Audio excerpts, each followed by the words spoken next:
Well, hello there. How is everyone? I hope you're all well. It's still Sunday, and we're still talking about the Jay Slater case. You're looking absolutely amazing, by the way. And if you're just some troll who's heading over the channel to tell us how videos like this are not helping, do research, do this, do that. Look, I couldn't give a monkey's flying butt crack how you feel. And all of these people who come over to channels like mine, it's not just mine, and they're like, oh, this is bad, you shouldn't be talking about these, think about the families, think about this, thinking about that. Look, what we do over here is we look at news that is being pushed out. Some of the stuff that we talk about is being pushed out by mainstream media, legacy media, and people who are just pretending to be the such. And we try and dig through the crap and say the things that need to be said that some people just daren't say. We try and cut through the crap. Some of us have lived specific lives that gives us an insight to things that happen. And we just want to satisfy the curiosities that exist. People do not have the right to tell people not to be curious, not to ask questions, and we try and do that in the most respectful manner as we can, but sometimes we have to get into the mud. And this video is going to be talking about basically a late report that's just come out today that's talking about the story from the man who now turns out to be Johnnie Vegas. Now, we was all led to believe that Qassim, whatever his name was, the drug trafficker ex-con who was one of the last people to see this young lad alive, we thought that he had a friend who was known as Johnnie Vegas. Now it turns out that he's actually Johnnie Vegas, and there was somebody else who seems to be unknown, who was in the car with them on the night that they drove Jay Slater back to this remote property. And I have some issues with that story, and I'm going to go through the story because this is this detective or whatever he is. I don't fucking know. But he's done an interview. He's spoken to them. He's got some stories and he's got some things to say. And I'm pulling that shit apart because I ain't buying it, and I don't think by the end of this you'll buy it either. But here we go. Right, so look. Identity of Jay Slater's search as Johnnie Vegas man is revealed by TV sleuth while hunt continues, as new unidentified mystery woman is now placed at the last sighting of the missing bricklayer. Now, look, this is a complete and utter mess at the minute. So let's just bear with it and we'll pluck out some of the shit. So, a convicted drug dealer who drove missing raver Jay Slater to a remote Tenerife Airbnb just before he vanished last month is the mystery Johnnie Vegas, Mail Online can reveal. Ayub Qassim, 31, was tracked down last week and said apprentice bricklayer J19 arrived alive and left alive at the apartment following an end of festival after party. But now, TV sleuth Mark Williams-Thomas has told Mail Online he has interviewed Qassim and coaxed out more details from him to flesh out the mystery, which include him confirm the nickname Johnnie Vegas is his.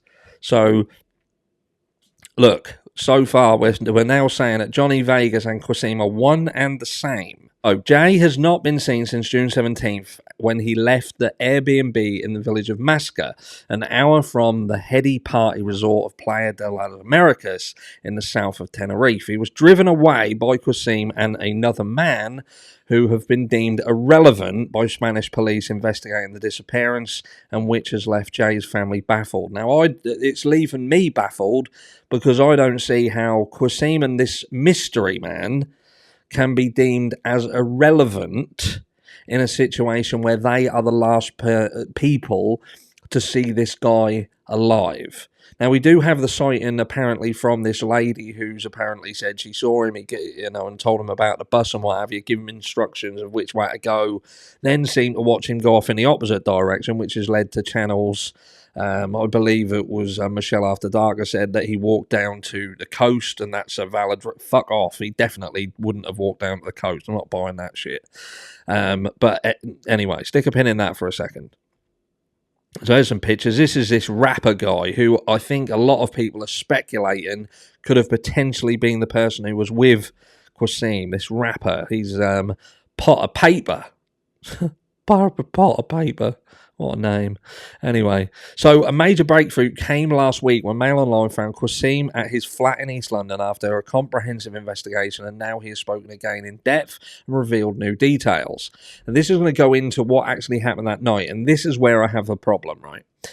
Because what do we know? We know that Jay apparently was at the rave, ended up at this place, apparently slept over and then woke up at some time in the morning and then headed out, some confusion over a bus, missed a bus or whatever, and then decides to make a walk 11 hours with his battery on his phone at 1%, tells people and speaks to Brad on the phone, I believe it was Brad, and Brad turns around and says, where are you? He's like, oh, I'm walking.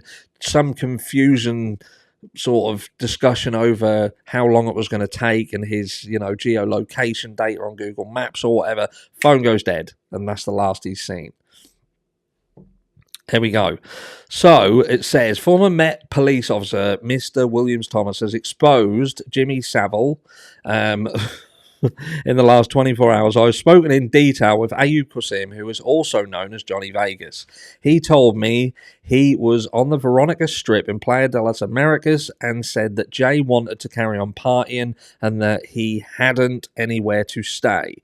Now, that's bollocks. Now, Jay did have somewhere to stay. They didn't go over there without digs. They had got a place, they'd booked a place, they had a place, and they had a place that was definitely closer than his place. I ain't buying that Jay went out there and had nowhere to go. Nothing, nowhere at all, because that is bollocks. So that is lie number one. So he said he invited him back to his rental. So in the car, they played music all the way. So he's gone to say, yeah, we played music. And what I have a problem is when you speak, when someone's lying, when someone is telling you a lie, they want to put as many details as possible in it. Okay? Because they feel, because they're lying, that they need to add details because those details make the story, the lie, seem more plausible. And this is what I feel is happening here. So in the car, they played music all the way. They stopped once to get a can of fizzy drink. And there was 3 of them in the car. Jay in the back and Qassim's friend in the front. Once at the property, his friend opened the door and went to the left and went straight to sleep. Jay walked in and Qassim walked in behind him, went upstairs and got him a red blanket. There's some pictures. There's the different bits and pieces.